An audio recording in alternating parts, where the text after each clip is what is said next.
Dans les voitures électriques pour tous et les voitures à hydrogène, près de 60% des voitures actuellement roulent encore au gasoil. Le prix du gasoil flambe donc 1,53 € le litre en moyenne, c'est un record. Avant d'être en direct avec un spécialiste, on part tout de suite à Strasbourg retrouver Mélina Fachin dans une station-service. Bonjour Mélina. Bonjour. Les automobilistes se sont bien rendus compte que les prix s'envolaient, hein ?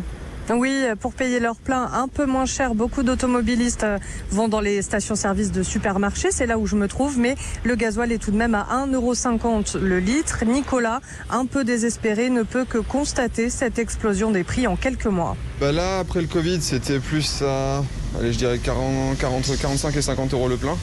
Là, je tourne aux alentours des 60-70 €. Du coup, maintenant, j'utilise la moto parce que déplacement plus rapide, consommation plus basse, mais ça revient tout aussi cher.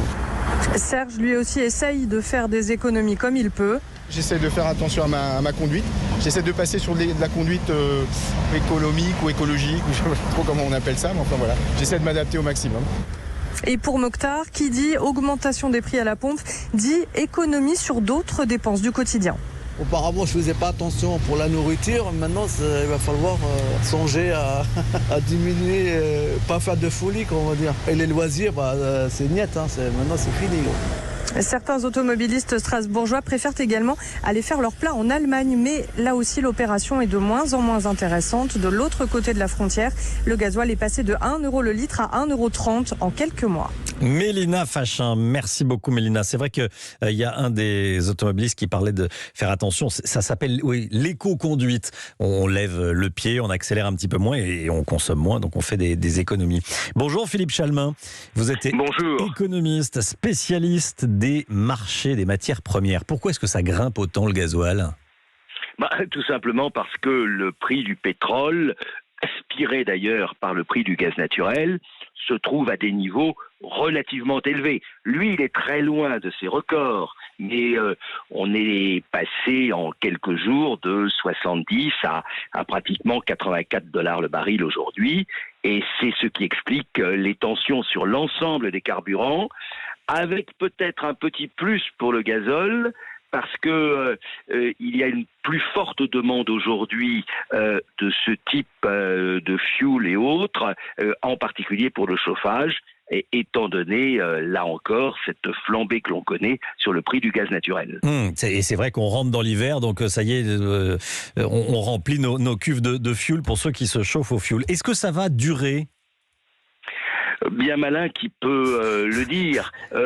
Non, mais soyons sérieux. On peut s'attendre d'ici la fin de l'année à une fourchette que je vais vous faire très large, entre 60 et 100 $ le baril.